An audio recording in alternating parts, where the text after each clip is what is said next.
Let's talk about something that's, well, it's pretty wild when you think about it. It's this paradox at the very heart of the American economy. In a country that has so much, why does it feel like we're always running out of things? I mean, it sounds kind of crazy, right? The US is a powerhouse of innovation, with more Nobel Prizes than almost anywhere else. And yet, we seem to struggle with the basics. So, what's the deal? And look, this isn't some abstract economics lecture. We've all felt this stuff. Remember trying to find face masks in 2020, or COVID tests the next year, or that terrifying baby formula shortage? It goes way beyond the pandemic, too, hitting huge things like affordable housing, finding a doctor in huge parts of the country, and even building clean energy projects. The story of America right now is a story of manufactured scarcity. Okay, so to get to the bottom of this, we first have to ask, why are the most important things in our lives getting so ridiculously expensive? You know the drill. The political debate on this gets stuck in the same old rut. One side says we just need to spend more money to help people afford stuff. The other side yells, no, we're spending too much and that's causing all the inflation. But what if they're both missing the real story? Okay, now this chart, this is where it gets really interesting. It basically splits our whole economy in two. Look at those blue lines going down. For physical goods, things like TVs, cell phones, toys, we're amazing at making them cheaper and better. But then look at the red lines going up, and I mean way up. For essential services like healthcare, college, and housing, the costs have just exploded, soaring past inflation and any wage growth. So here's the kicker. This isn't really a money problem at its core. You can't just throw subsidies at a housing crisis if nobody's allowed to actually build more apartments. The real issue is a national failure of supply. We've simply stopped getting better at providing the things we need the most. Which brings us to the next big question. Why? Why did we get so slow at making things and providing essential services? Well, a lot of it boils down to this one kind of wonky but super important word, vetocracy. It describes a system where it's just way easier to stop something from happening than it is to get something built. We've created a world of endless veto points where all kinds of groups and individuals can just say no, leading to total gridlock. Housing is the perfect and maybe most frustrating example of this.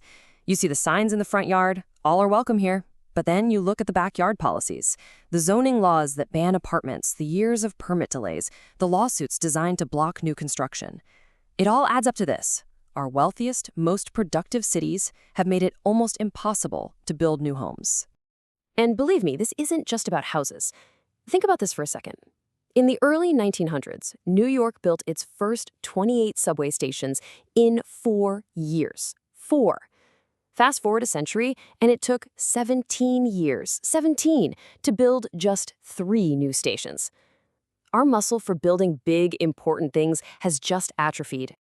All right, let's switch gears to healthcare. And wow, this chart is it's staggering.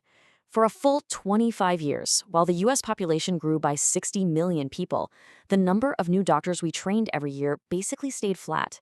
This wasn't some accident, it was a choice, and it directly created the doctor shortages we're dealing with today. So what we've done is we've basically designed a system that creates a shortage of doctors. Medical school in the US is the longest and most expensive in the developed world.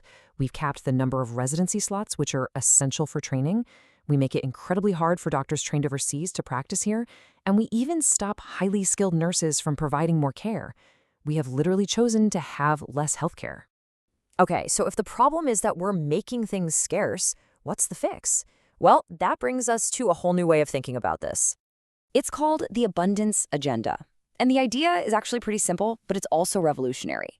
Instead of endlessly fighting over how to slice up a small and shrinking pie, why don't we focus all our energy in just making the pie way bigger? Let's make housing, clean energy, and healthcare plentiful and cheap by systematically taking down all the barriers that hold back supply. I love this quote from the entrepreneur Saul Griffith because it just nails the whole vibe of this agenda. It's optimistic. It's not about making do with less. It's about building a future that is, awesome. A future that is genuinely better for everyone. And this is a really important point.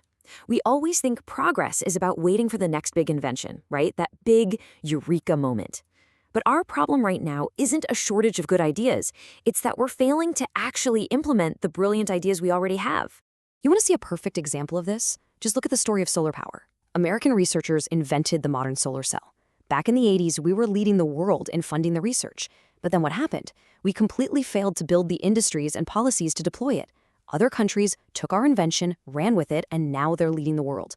We're great at inventing, but we get stuck in this valley of death between having the idea and actually making it happen at scale. So this all leads to the final piece of the puzzle. To really fix this, it's not just about changing policies. We need to change our whole mindset. Think about it. For so long, the message, especially on things like the environment, has been about scarcity. Reduce, reuse, recycle. It's a mindset of sacrifice, of living with less. The abundance mindset just flips that script entirely. It says, let's build, let's deploy, let's electrify. We can have a future with amazing things, powered by clean energy that's everywhere. It's about progress, not punishment. And that's really what it all comes down to, isn't it? We have proven, time and again, that America is world-class at inventing the future. But progress doesn't end in the lab. The real question now is whether we can rediscover the will to actually build the future we've already invented.